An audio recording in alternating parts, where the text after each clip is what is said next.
Одно из повелений Бога разным народам – жить, познавая мудрость друг друга. Меня спрашивают, почему вы не поете на украинском? А на каком языке должен петь Изет Абрязов?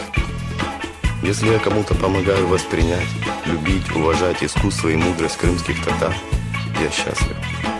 Казалось бы, соединив мелодику и ритмику крымско-татарского свяги абсурд. Тем более петь сложнейший многообразный эпос.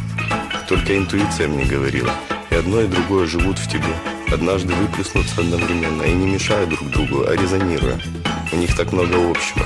Высокая эмоциональность, гипнотизм, искренность и еще одно. У каждого человека должна быть родина. Но не у всех та родина, где родился, совпадает с землей, где ты должен был родиться. Где лежат твои предки, где твои звезды, где ты хочешь строить свой дом.